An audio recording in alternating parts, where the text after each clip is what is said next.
Naam, natumai popote ulipo uko hali shwari kabisa, ikiwa na kukaribisha katika kipindi chetu cha Tamba. Yani kumbuka, hapa ndipo unapata wasanii na waigizaji ambao wametamba na kutaratamba. Leo tupo na msanii ambaye pia ni mwigizaji ambaye amefanya vizuri kabisa katika tasnia ya uigizaji. Ulimpata ama ulimuona katika Ndizi TV, kipindi ambacho kilitia fora sana, kikapendeza, kikafunza sana. Hivi majuzi amepatikana katika drama ambayo inajulikana kama Bosongo Chituka. Ni drama ambayo imetia fora kabisa, imefunza wengi na imewatoa wengi matongo kwenye macho. Tutakuwa tunasema zaidi kabisa tuweze kujua hivi safari yake ya uigizaji imekuaje. Jina langu ni Nyamwembe Dennis, ukipenda unaniita Omwarimu. Acha tutambe taratibu.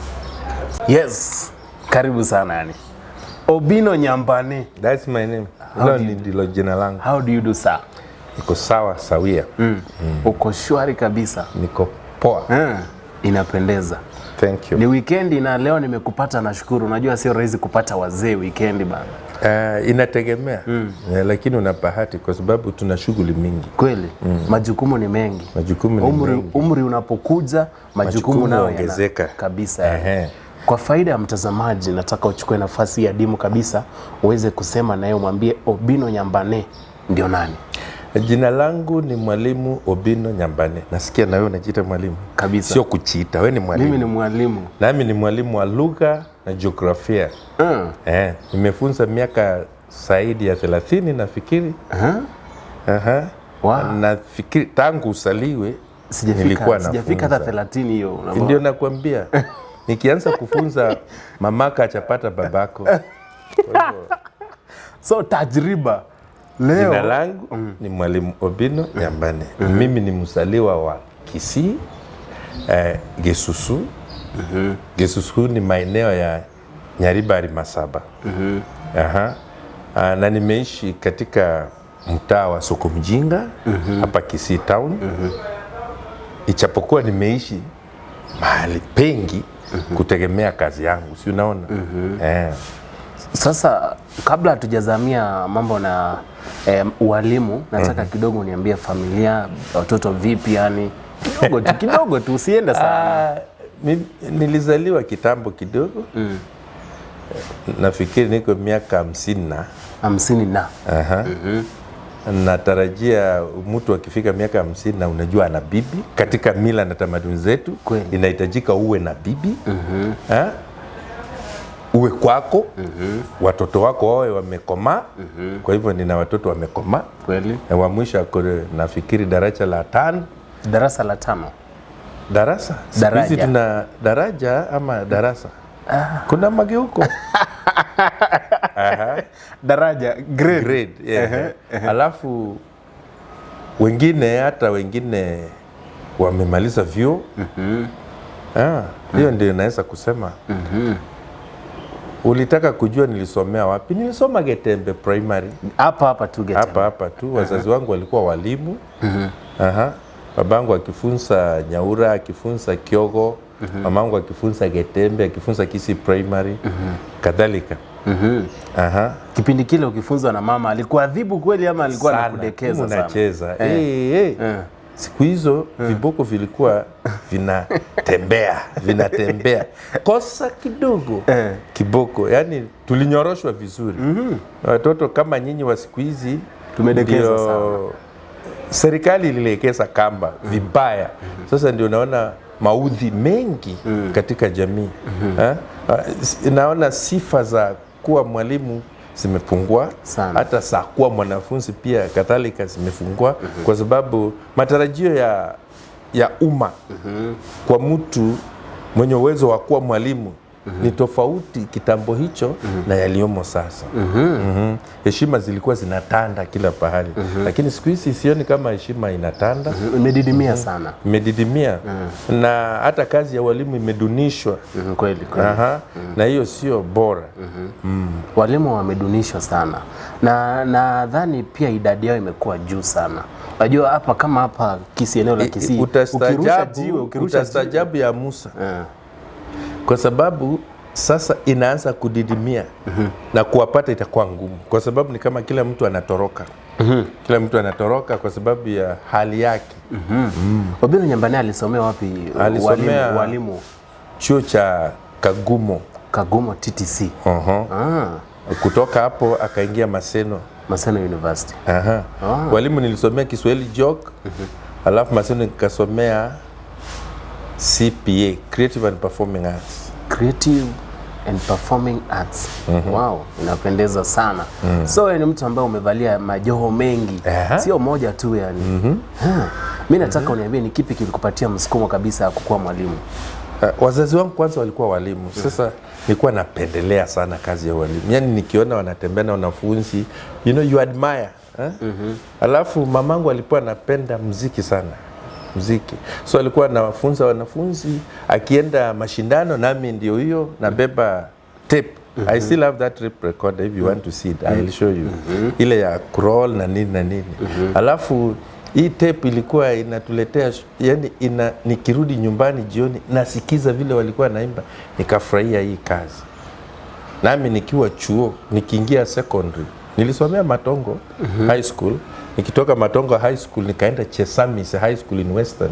So unaona Matongo hatukuwa, shule zetu asijatanda sana katika mambo ya sanaa. Lakini nilipoenda Chesamis pale Bungoma. Vile watu walikuwa nacheza nikafurahia. Nami nikaleta tamaduni zetu huko. Tukashindana na hawa. Nikashinda. Nikasikia vizuri kwa sababu ilikuwa sio rahisi. Wimbo wetu wa utamaduni nakumbuka vizuri sana. Tulishinda shule ya Kamsinga, tukashinda Kakamega High School, tukashinda Chafakali, ndio walikuwa mabingwa. Sasa nikasema kumbe hata mimi ni bingwa. Tukaendelea hivyo. Nikienda chuo hiyo. I think in school I was the best soloist. In very many categories. Tukifika chuo Kaguma, when we had drama festivals, I remember at KTTC and later at Kenya Science. Hiyo nadhani siku hizi Nairobi University. I was the best performing artist. Wazee wa rika langu wale tulikuwa nao chuo watakuambia. Nationally, I carried 7 trophies in one. This is the best male dancer, the best performing artist, the best soloist, the best choral verse, the best writer, and overall achievement. Nikakuwa the best. What mwaka upi? I have those certificates. That is 1988, 1989. Hapo ukiwa katika chuo cha Kagumo. Cha walimu cha Kagumo. Wow. Kumbe ni mzee mwenye tajiriba kweli yani. Na kabla ya hapo ukumbuke nikiwa UT. Sijui kama unaelewa UT ni nini? Untrained teacher. But government. Nimekuja hapa nyumbani, nilikuwa nafunza shule inaitwa Kiabonyo. 1988. Niliwachukua nationals na ilitanda kwa magazeti na nilifurahi sana.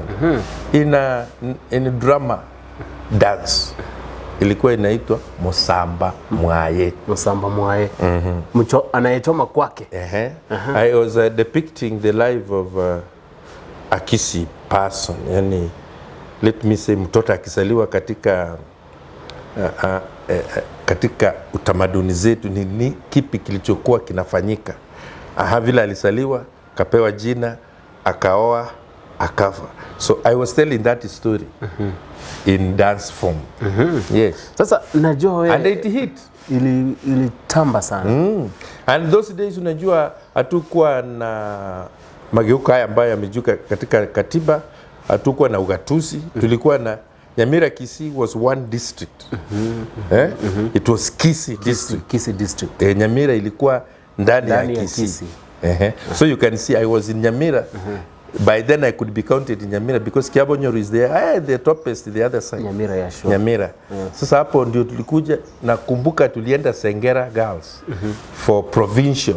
That was Nyanza province festival. Kwa sababu Kisii tulikuwa tumeshinda. Province tukachafua. Wajaluo wananengua viungo sana, lakini tuliwashinda tukaenda national. Nikaona kwa gazeti Mwalimu wangu alikuwa anaitwa Bwana Nyonga. Alininunulia suti, kaunda suti, kwa sababu ya kuonekana kwa gazeti. That was kipindi kile kaunda suti ilikuwa inapendwa sana. Ilikuwa kama 700 hivi nafikiri. Sana. Ilikuwa ghali. Kipindi hicho kupata 700.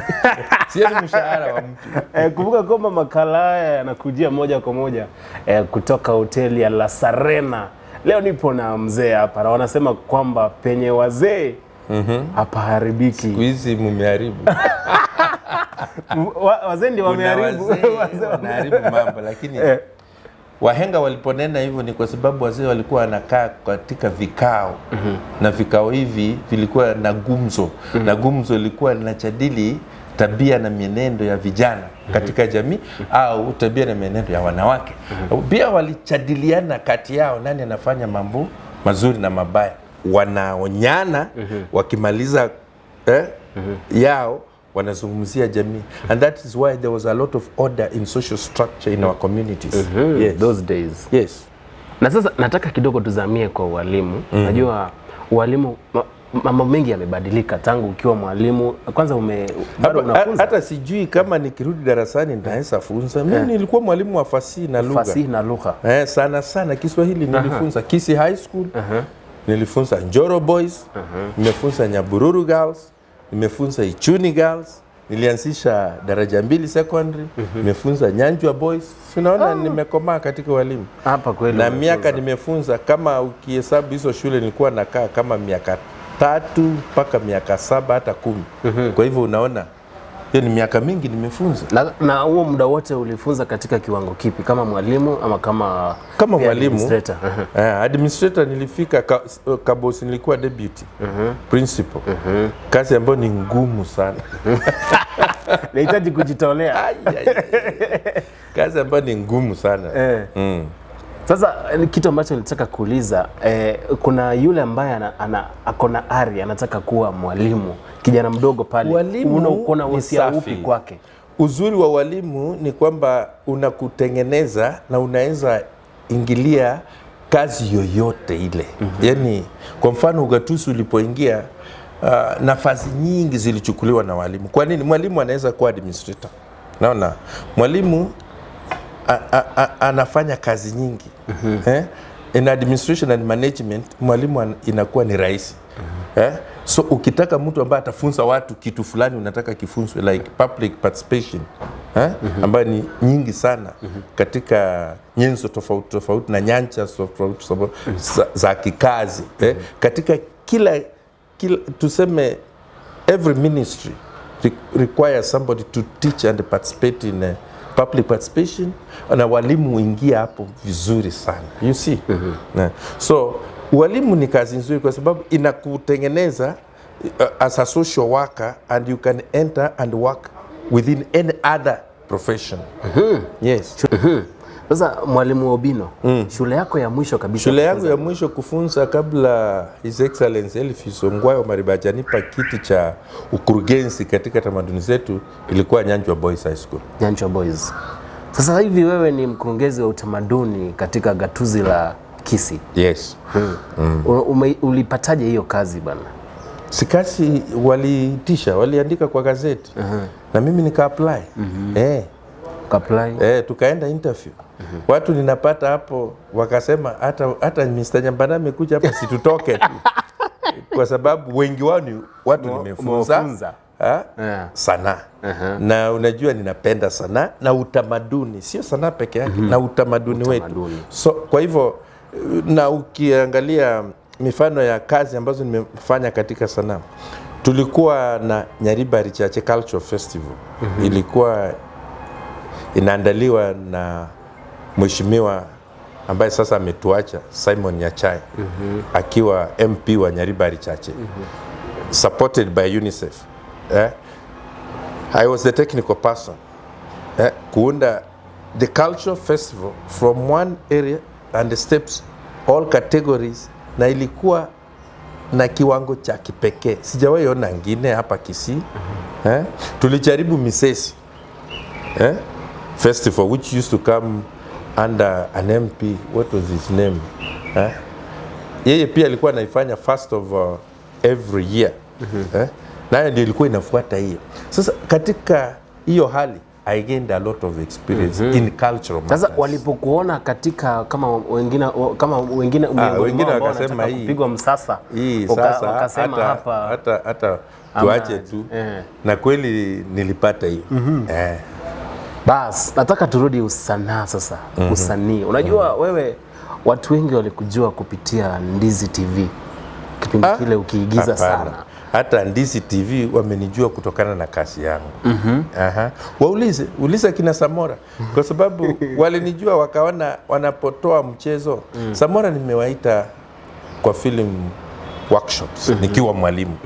Kwa sababu nilikuwa naona vijana ambao wana moyo wa kuendeleza filamu katika eneo hili letu. Nikasema nikiwa na hiyo. Na unajua katika kazi ya usanaa nikiwa mwalimu nimekuwa representative wa walimu katika vikao tofauti. Vikao vingi vya usanaa. You know, drama and theater in schools is at a very advanced stage. Kweli. Mashindano yao ni ya juu sana. Kiwango cha juu. Yako juu. Sasa katika viwango hivi vya muziki wa shule, music festivals na drama festivals, nilikuwa ofisa mkubwa pia because I was the regional organizing secretary at one time. I'm a trained national adjudicator. Unaona? And I think there is a time the anti-corruption team angine ya hii ilikuwa inaleta uzuri, yani mambo ya makabila, cohesion and integration. Walibeba walimu wa sanaa wakatuchukua Rwanda. Tukaenda huko kuzungumzia tu sanaa na kuona maafa yanayoletwa na uongozi mbaya. Sasa katika hali hiyo pia tukadevelop film for schools. Tulitoa hili wazo kwa Dr. SP Otieno ambaye alipendekeza kwa kamati kuu ya kitaifa kwamba katika michezo yetu tujaribu tulete pia film. I supported that. We were 3 of us. Mimi, Dr. SP na Chunga, we were 4. And a man called Annington ako Nairobi. That is how we supported in a national workshop, and the film in schools started. I was so excited. I think we started, I came to Kisii, I told some schools, you must now show that at least I come from here. So nikaingia Kisii school, nikaingia Kereri Girls, Nyabururu, nikawaomba watoe filamu. Nikaingia Elimu Academy. Up to now, Elimu Academy are champions. And I think the kids who started film now are very far. And if you watch the films they produce, you can agree that film is a good thing. I don't know if you have watched them. If you have not, you better do. I have to. Yes. I have to look for them. Look for Andrew Komba, they'll give you copies. We did films from there. And that propelled my work. So, sio sanaa wa stage peke yake. I produced many dances from this region. From Sengera Girls, from Kisii High School, from Rai Girls, training, from Nyabururu Girls, to nationals, Kyoge Girls, and each school can, those students, the girls and the boys who are there, from Rio Kindo, they can tell you how they used to know me. Their nicknames. Okay. Like Kyoge, they used to call me Kadunde. I don't know why. When you come to Kisii High School, I'm Aho.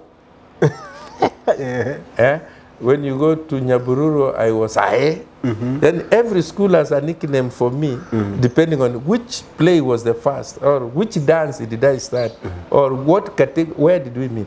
I'm also a scout, by the way, a commissioner of scouting. And the scouting, I started at Getembe Primary School up to now. It is, it instills discipline in people. Scouting is a very good thing, because it teaches you how to survive under hard circumstances. So I think God gave me opportunity to be an all-round teacher. Now, that is what I can say. Nashukuru sana sababu tajriba ya kweli uko nayo. Tajriba, nimekubali hivyo vitu vyote ambavyo umevifanya vipo vingi sana. Nataka sasa tuzamie usanii haswa wa hapa eneo la Kisii. Turudi Ndizi TV. Ndizi TV wewe ndio usanii wa hapa Kisii pia kuna maeneo filamu nataka tuzingatie tu kabla hata hujaingia ya filamu. Si uongee juu ya nyimbo pia. Tutarejea hapo. Okay. Tutarejea hapo kwa nyimbo. Filamu. Swali langu ni hili, nataka ulijipata vipi Ndizi TV?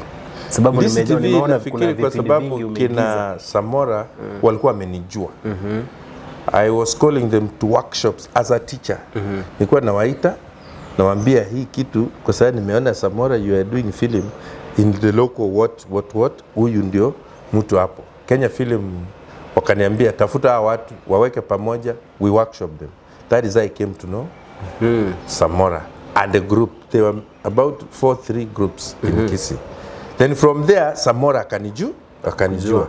And I think that is when he was starting Ndizi TV. Sure. So in the process akaona some roles where I fit. Nikamwambia you don't need to train me. Just give me the story and tell me what you want me to bring out. As an actor, I've been in acting. I have made people act. I choreograph dances. I do this. Are you going to start training me or I can train you? Sure. So Samora akacheka akaniambia mwalimu, we want to do Mwanturufena is a film on this. We want to do Chimboli Chetu Chiarwari is a film on this. I have no problem. So our first shooting was in Settlement, Keroka Uko, with the Makumba. If you remember that, sure. There is a clip that went viral also. Sure. Tukimaliza hiyo, we shot at this hotel, Mwanturufena, sure. There are other small ones we have done. And then latest, by me imeenda viral the other week, Bosongo Chituka. And then some of you being very malicious wanted to portray Miss Obino Nyambane as a very bad sponsor. But we will come there later. We will come there later. Ndio tuambie wewe ni sponsor. Mzee Obino. Huwezi ukaigiza vizuri hivyo kama sponsor, kama wewe sio sponsor. We will come back there later. But for now, nataka unajua hatutaki tu vijana wetu waigize tu for the sake of kuigiza. Nataka angalau hata kama wanaigiza kukue na kitu ambacho wanaweza wakajivunia. This is what I can say, Nyamwembe. Film in our country is developing. Of course, we had the Department of Film and what have you, but what they used to do is because the public had no knowledge about it. But now, we are training people in film, in schools. Watoto wanajivunia ku-act. This acting is developing, and it is developing at a very fast rate. It is going to earn the young people something for their... Because entertainment world is a very rich environment to adopt it to. So if you are an artist, you are a growing artist, you are young and coming up, and acting is in your blood, there is no way you are going to miss where to anchor. Because many groups are coming for acting. TV stations are opening up. Local language is being promoted in our local TV stations. Tell me, do you think a good actor will lack space? No. So what I can request here is the companies and stakeholders like hotels, people should come out and sponsor these young people. And these young people will employ themselves from this particular activity. Very true. Film and theater is a paying thing. Yeah, because, if, for example, you act the way I did, and then you get sponsors. As we are talking, I've already been called to 5 companies, 5 groups who want me to feature in their film. And that is not local. There is one in Nairobi, there is one in Siaya, and there is one in Western. Wow. And there is one in Bungoma. All these, some are NGOs. They want me to feature. Some are talking about autism. They want me to play a role of a father there. Someone is talking about children and ECD. Autism, katika makala yangu ya awali niliuliza watu waniambie autism kwa Kiswahili ni nini? Wakasema ni usonji.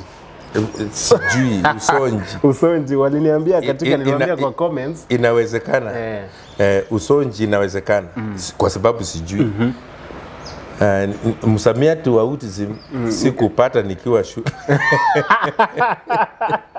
Hamna tatizo, lakini wengi walidhibitisha kwamba ni usonji. Ni usonji. Na mimi nikakiri. Sawa. Ukakiri hivyo. Sawa. Sasa vitu kama hivyo najua kuna maeneo ya kujua the origin and what have you, and acting these things out is a very good thing. Kwa hivyo sio naona kwa sababu ya acting pengine kuwa viral kidogo, watu wanakujua and they give you opportunities. So a young person can get that kind of opportunity. Yes. Okay, apart from that, unajua pia and there is a way, maybe to cut it short and show you an example.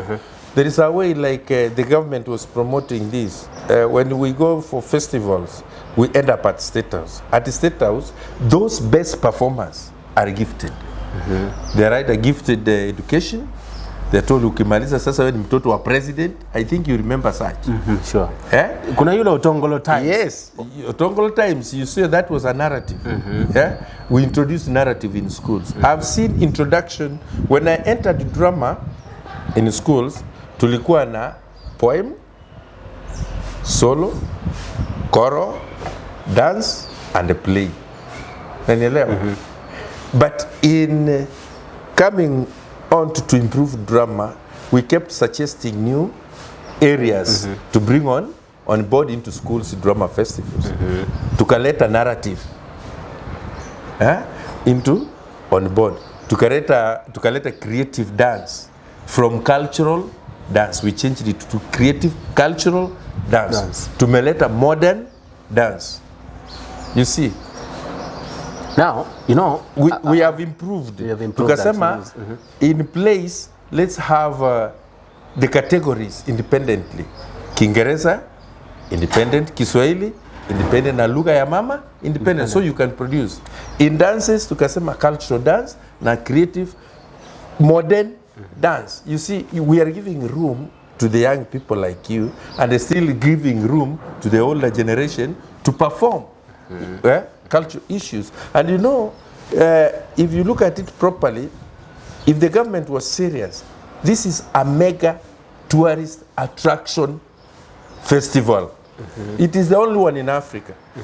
Yeah, Kenya Schools Festival, drama and music. It is the only one in Africa. The whole continent. Yes, because in other countries they do small, specialized. But you see, with us, we give opportunity to the kid from standard 1 to university. That is not a small thing. Very true. Yes. Now, you've served at a capacity of culture. What did they? Director of culture in the Kisii County. Yes. Unadhani ni wapi ndio kuna tatizo? Kwa nini vijana wetu bado hawajajitambua vizuri katika usanaa? Wanaendelea kujitambua. Tatizo ni kwamba wakiwa shuleni kanisa iliingilia sana.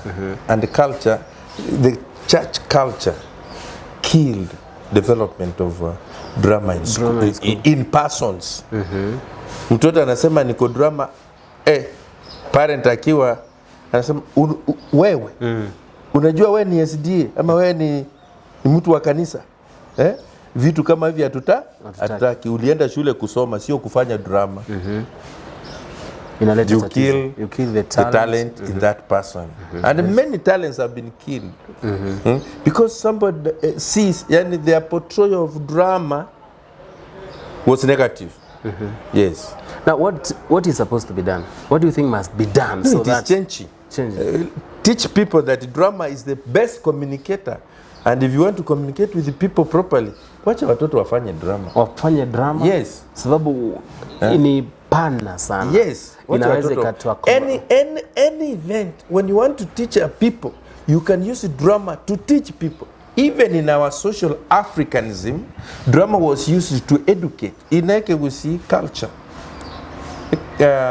When kids have been born and there is the rite of passage from a boy to a man, from a girl to a woman.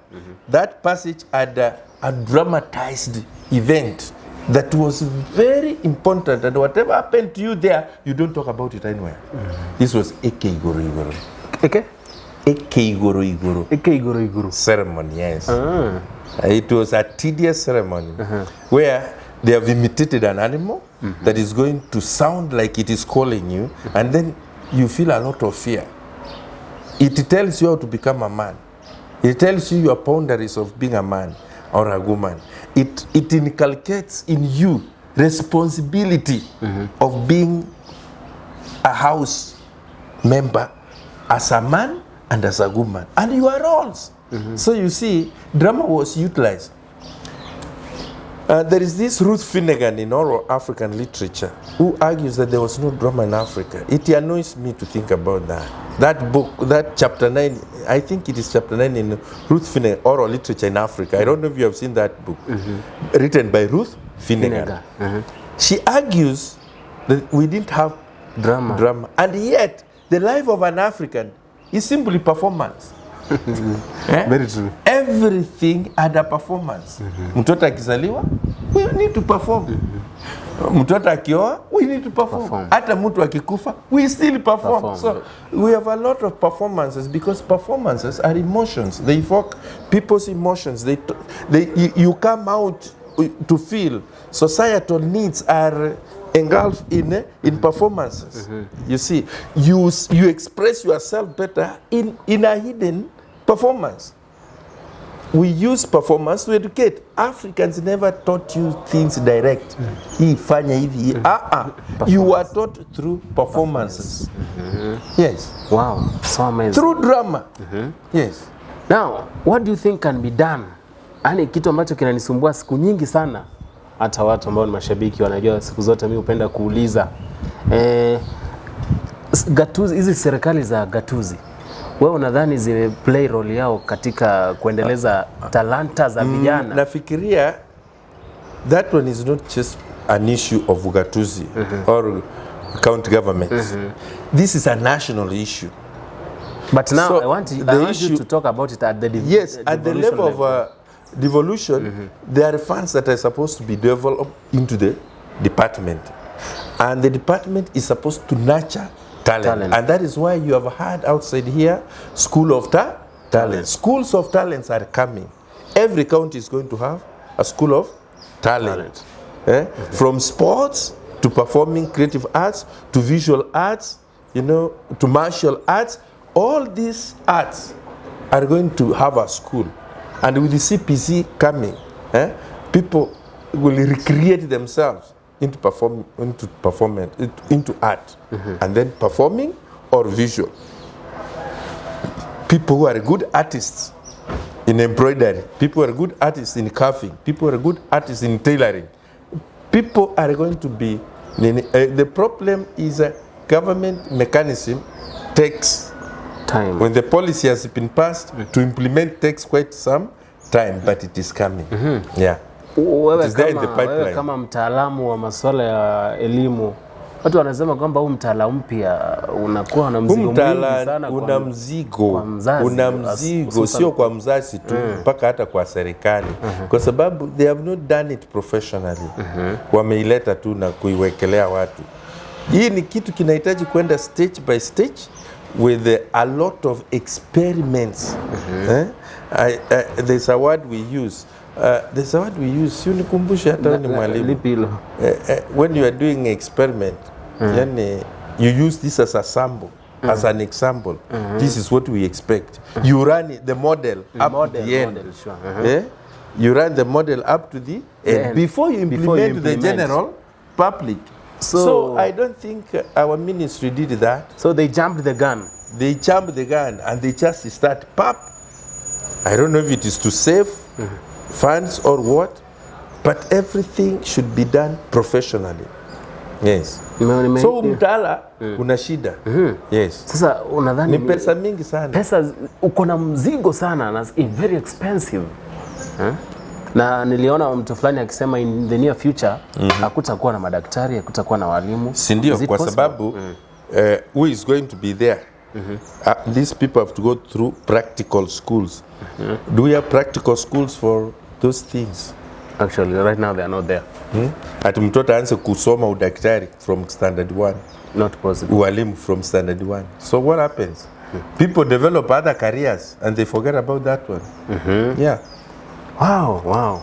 So what is the remedy We wait and see the bomb blast. By the way, the government has very good plans. When you go to their paper rooms and see paperwork done in every ministry about how this should develop, you see wonderful things. The problem is leadership and implementation. Leadership and implementation. Yes. Tuachie hapo. Acha tuachie hapo, turudi kwa usanii wetu. Usanii wetu Bosongo Chituka. Umetrend sana bana. Ati sponsor. Yes. Sponsor mkisi. Paka wengine wananitupa mawe, wanataka nishike. By the way, uzuri walituma N.I.S. My former students. Walitaka ukamatwe? Wakatuma watu kunitafuta. Nilitafutwa. Lakini waliponifikia nikauliza, sasa mnanishika na nilikuwa nafunza nyinyi. Hii tabia imeenea katika mazingira yetu. Nafasi ile nisomea ni kioo cha maisha. Tunawaonyesha hii tunafanya ni fasi. Tunaonyesha kioo chenu. So you can take it to the court, but who is the complainant? Hakuna. Nataka kwa faida ya mtazamaji, kuna ile role uliplay pale kwa Bosongo Chituka. Hebu elezea watu wajue kabisa, what role did you play there? I played as a sponsor. Mimi ni mzee ambaye hana time na watoto, but he wants to have his good time. So you pay expensively for that good time. How do you pay? There is a cartel of women, and that is happening. There's a cartel of women who have young girls on sale. They are selling them sexually. Then they pay these young girls weekly or daily a certain percentage of money. So they have put them into a pool. And this cartel sells the girls. They come to Nyambane or to Nyamwembe and they tell him, okay, now we know you want something. Just pay 10,000 and it will be delivered for your weekend. You understand? So they make money in a pool and then they give you a girl. Mnaenda Rusinga mnakaa the whole weekend. Akirudi Monday, ni hawa wanakuja kumulipa, sio wewe. Sio wewe unamlipa. Hapana, wewe tu ulishalipa 10,000 za. Sasa wewe ni kutreat msichana, muende na umurudishe. These things are happening. So the story we are telling at Bosongo Chituka is based on that. Okiondo and the friends are the writers. Sio mimi. Mimi they just call me as they normally do. Mzee, tuna hapa space tunaona utafiti kabisa. Hii ndio character tunaweza So that is how they get me on board. Yani hiyo kwanza umenifunza. Yani kuna makatel and it's something that is happening now in society. As we are seated here. Mtu tu anakuambia nipatie descriptions za mwanadada ambaye unataka vitu vyote alafu leta hizi hela sasa. Leta hizi hela mwanadada ndio huyo. Ndio huyo. Biashara nzuri sana.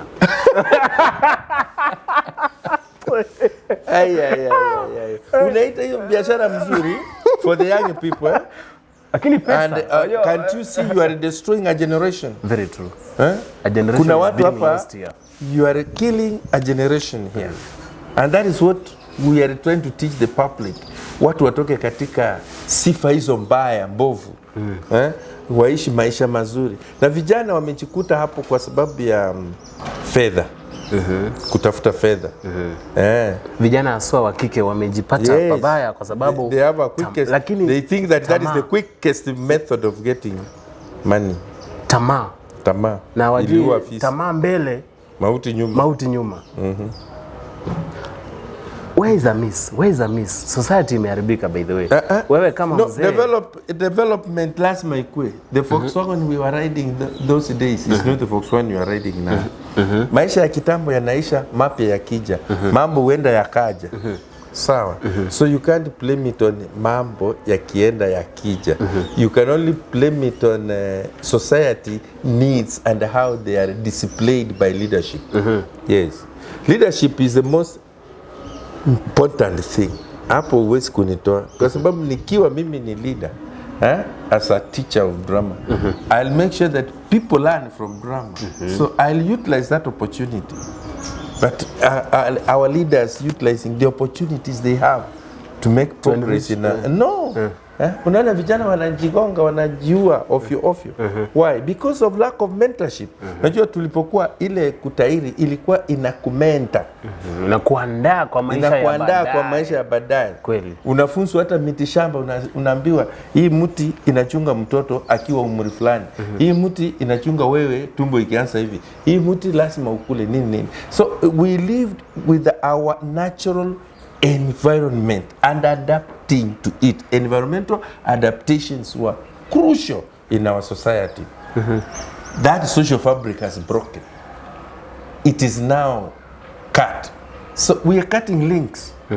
Yeah. You can find we are related, but your son is marrying my daughter. Very true. That is very dangerous. That is actually the end of the world. Because generically, they'll enter into each other, and then you will see autism. Yes, a lot of autism will come over. Usonji. Incomplete development of cells in body. Usonji mwingi utakuja. As a result of that cutting of the social life. And encircling people into one area without ventilation. Yes, very dangerous. Suggest one solution. Only one solution to that. Reincarnation of our culture and appreciation of it. Yes. Wow. Turudishe utamaduni wetu. Manake wanasema mwacha mila ni mtumwa. Na tusiwe watumwa. Ni kweli yani. Leo nimejifunza mambo mengi sana. Chipende ndio upendwe. Usipojipenda nani atakupenda? Kuna mtu. Unajua mtu ambaye hajajipenda ni mtu akitoka kwa nyumba anatoka tu. Aoshe meno. Apanguze hata uso. Zile nguo alilalia ndiye anatoka ajijui, ajitambui. Naona. Mzee Obino, sitakuacha uende kabla hujaniambia siri kubwa kabisa ya maisha. Siri kubwa kabisa ya maisha. Siri ya maisha ni ipi? Hiyo mimi sijui. Kile naweza kukuambia ni kuwa na furaha, napenda kazi yako. Penda kazi yako, kuwa na furaha. Hiyo ndio kitu muhimu katika maisha. Napenda watu wako. Jikubali, penda kazi yako, napenda watu wako. Yes. Hiyo ni muhimu sana. Utafika mbali. Utaenda mbali. Wow, nimejifunza mambo mengi kabisa. Hebu sema na ushabiki wako, mwambie kitu ushabiki wako ambao anakutazama sasa hivi. Penda utamaduni wako, jenga maisha yako katika nyenzo zile ambazo unaelewa. Wewe kama mwanasanaa, chitambue, utambuliwe, chipende, upendwe. Ukishatambuliwa basi mengine ni historia. Yatafuata, mengine yatafuata. Na usitangulise enengo pesa. Kwa sababu ukitanguliza pesa utapata utaitwa activities hizi, kwa sababu exposure depends on how many social areas have you been able to be entangled or to participate. Na hiyo utegemea watu. Na watu waeneza man baraka sana. Watu kuambia if you don't want, don't come. Kama utaki usije. Vitu kama hizo. Kama utaki usije. Si lazima. Sio lazima. Lakini uzuri ni kwamba kama umejitolea hii mambo unaweza fanya vizuri sana. Nataka to big up mashabiki. Kuna watu wengi sana ambao wanakufuatilia sana. To a big up. Kwani wawi live? Tusome tu majina hapo kama kama huyo ni Edwin Orina. Jina tu. A young upcoming artist. Musafiri. Kuna Osoro the actor mwenyewe. I have said it before and I'll say it again. You are destined for greatness. Nashukuru sana. Peter Onyancha. I never liked Sabiri when she was introduced to acting. She's now a supporter star. Sabiri, wacha kwanza turudi kwa Sabiri. Huyu tena anaturudisha kwa Sabiri. Yani, Sabiri ulitaka kumnyonga kabisa. Are they watching Sabiri or no, what's happening? Yani vile amefeel kwamba tungekosa kuongelea Sabiri na vile ulimnyonga, yani unajua Sabiri is it goes with the story. What was the story talking about? Huyu ni mtoto ametoka Nyamachi. Kwao ametoka katika a very poverty stricken environment, home. Sasa amekuja kutafuta. Amezaa, amefukuzwa. Lazima alee mtoto. Ameachia mama yake mtoto aje kutafuta pesa.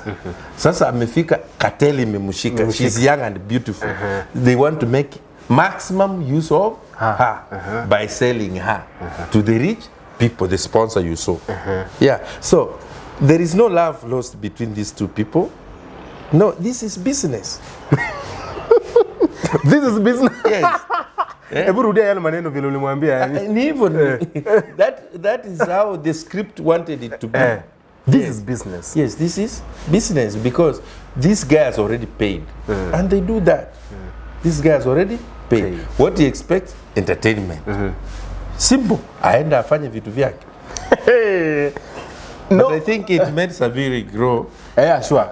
At that level. Ilimsukuma sana. Wacha niwataje. Kuna Peter Onyanja, kuna Naomi Obai, nashukuru sana, Lavi 254, Charles Nyaberi, Bernard Kek, kuna Elimo Bernard Geke, kuna Elimo, kuna Justo Huyo jamaa umeita Peter Onyanja, nafikiri ni mwanasanaa hodari sana, namjua.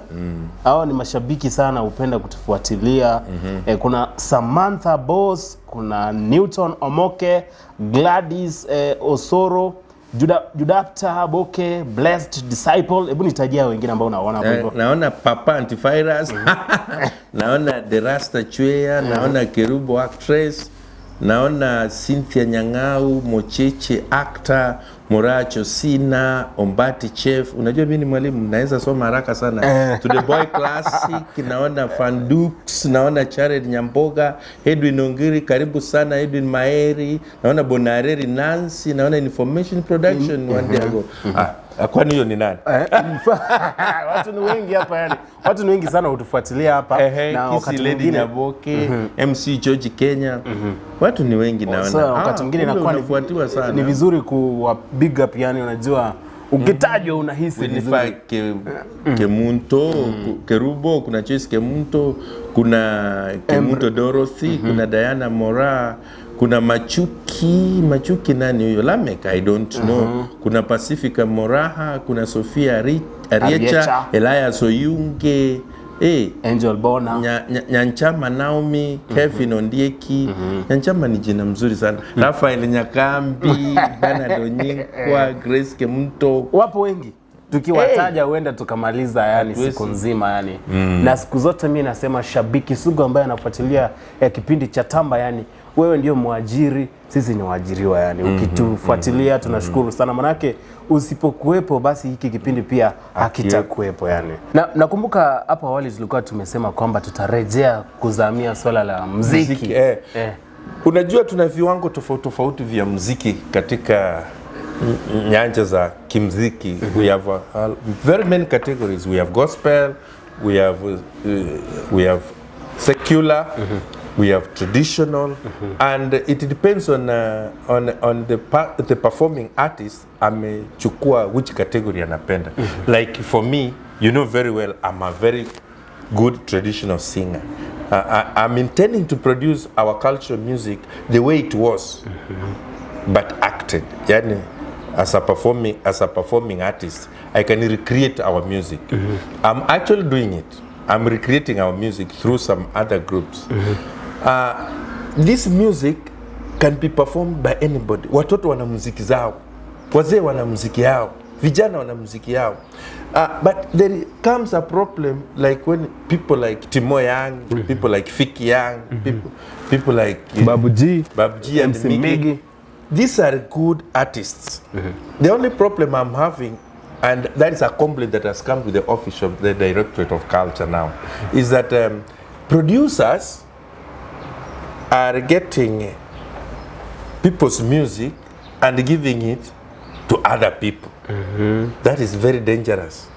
And I think, may I take this opportunity to say that if you are a producer and for example, Nyambane brings his music and pays you to produce that music for him. And then Nyamwembe is senior than me, comes and listens to that tune and says, I will add you another. This is a good one. May I change it? Kidogo to ni produce. Mine is still there. Then you give Nyamwembe because he's your friend, or he has more money. And then Nyamwembe produces the same music in a different name. It hurts the original composer. It hurts seriously. So true. I think that is one thing our people should stop doing. Hiyo nayo ni mbaya. Lakini music like folk songs. Folk songs, you can redo one folk song as 20 people because a folk song belongs to us. To the community. To the community. Very true. Or you create your own folk song so that we enjoy it. But when it comes to modern copyrights and everything, let us enhance creativity. Enhance creativity and let us respect boundaries. Wacha tuheshimu watu. I'm talking as a performer. I'm talking as a director of culture. It is a complaint. We are going to take a step and this is a complaint that is filed and evidence given. Bas, habari ndio hiyo, lakini hata hivyo baadhi ya wasanii wanafanya kazi nzuri sana. By the way, let's say right now Kisii is ranking nationally very good artists. Very good. Yeah, our young people have gone into culture aspect and looked they are spreading our music vizuri sana. Yeah.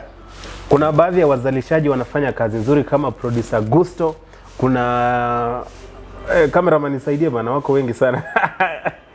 Vinto Nescon. Vinto is very good. Nani mwingine?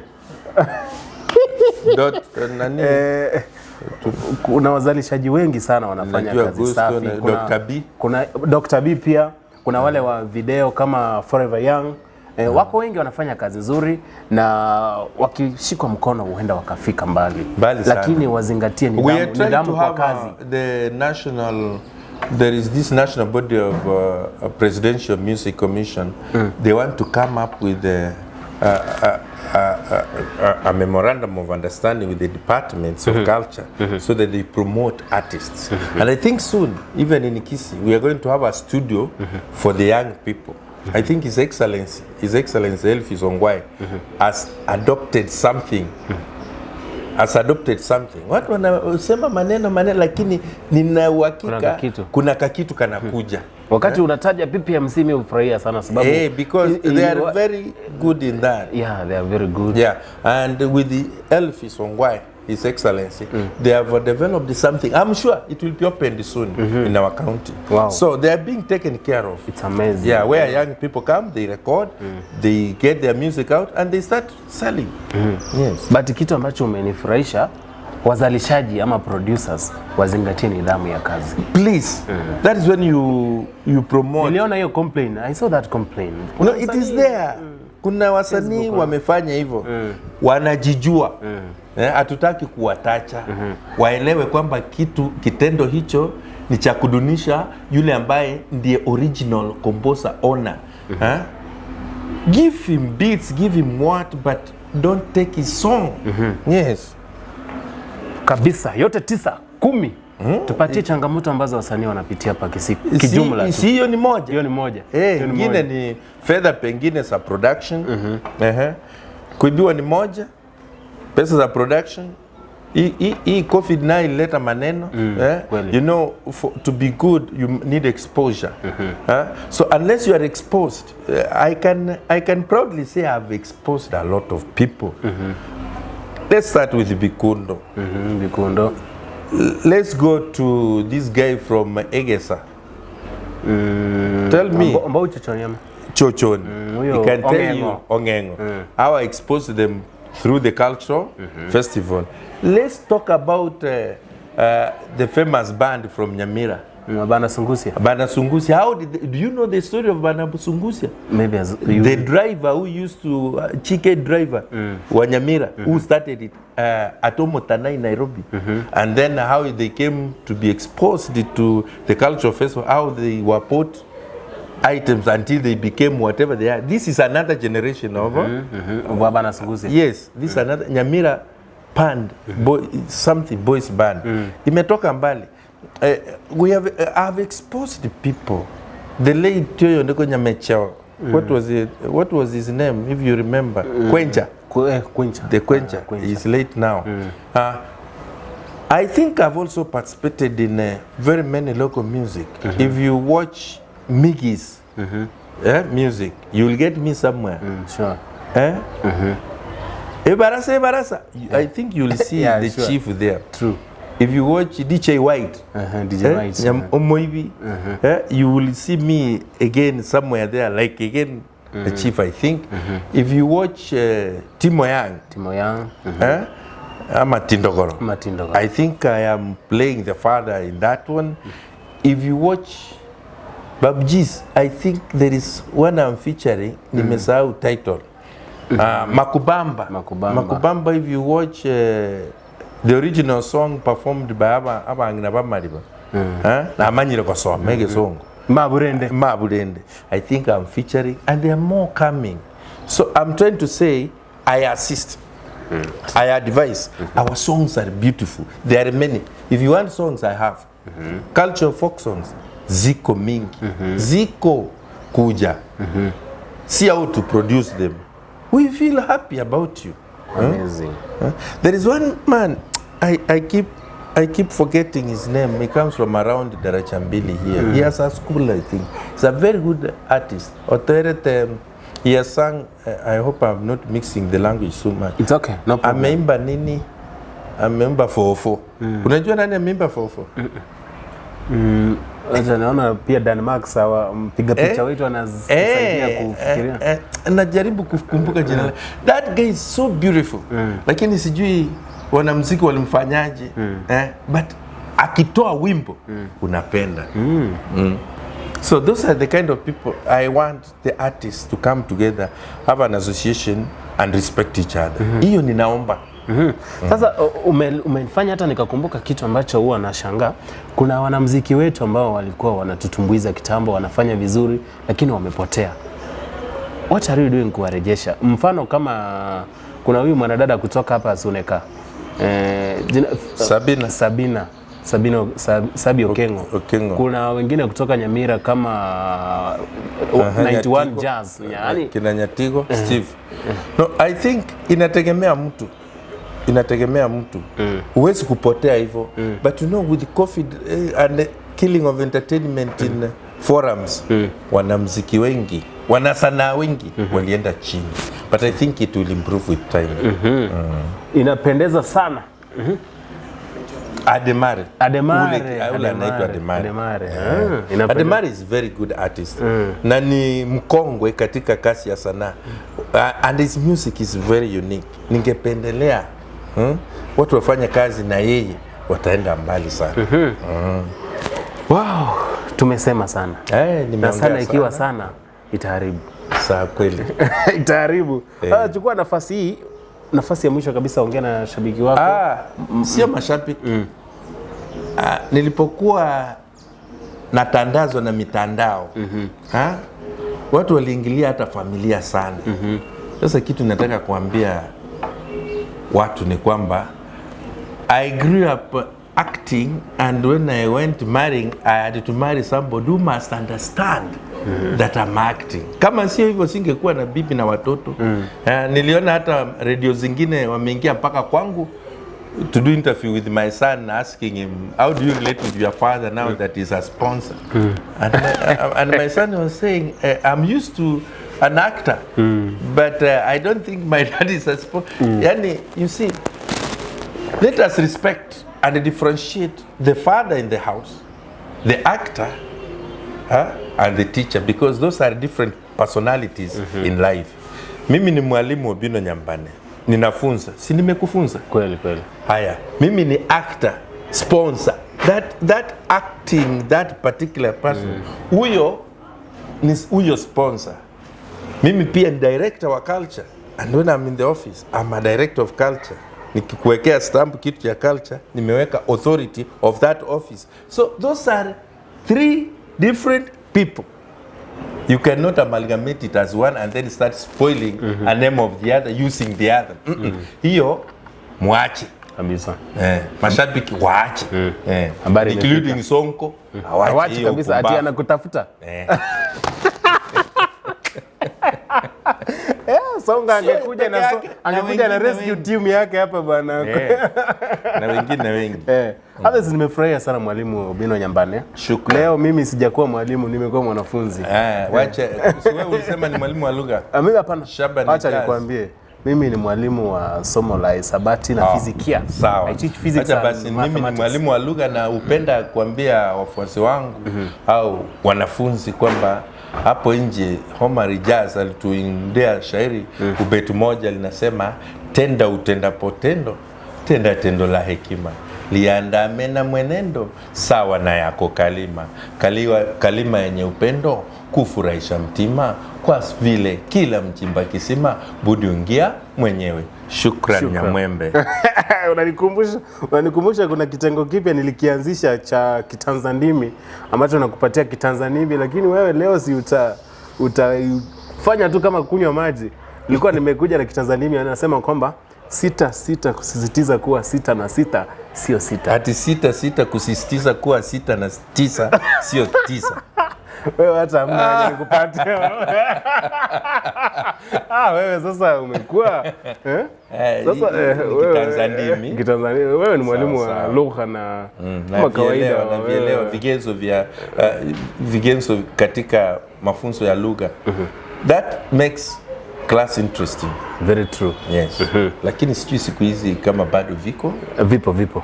Umeleta sheng, imeharibu kila kitu. Sheng imeharibu ama imeleta kazi pia. Kuna vijana hapa nje wanapata donge nono kupitia sheng. Unajua lugha yoyote ile ni nzuri, inategemea utaitumia vipi. Lugha inayokuwa iko na manufaa mengi. Sheng siku hizi inalipa watu wengi sana. That is good. Otherwise mwalimu Obino Nyambane. Leo wamesema pwagu kapata pwaguzi. Nimeshukuru sana, nimejifunza mengi. Na naamini shabiki huyo ambaye amekuwa kitazama pia amejifunza mengi. Umemtoa matongo kwenye macho. Amen. Na kama kawaida kipindi kimekuwa ni tamba, tumekuwa tukitamba taratibu yani. Jina langu ni Nyamwembe Dennis. Shukrani za dhati kwa kutufuatilia kila siku na kuhakikisha kwamba unakuwa sehemu kuu ya kipindi chetu. Hadi wakati mwingine, kaa salama, zidisha upendo, didimiza chuki. Nyamwembe Dennis, ukipendwa unaniita mwalimu. Good.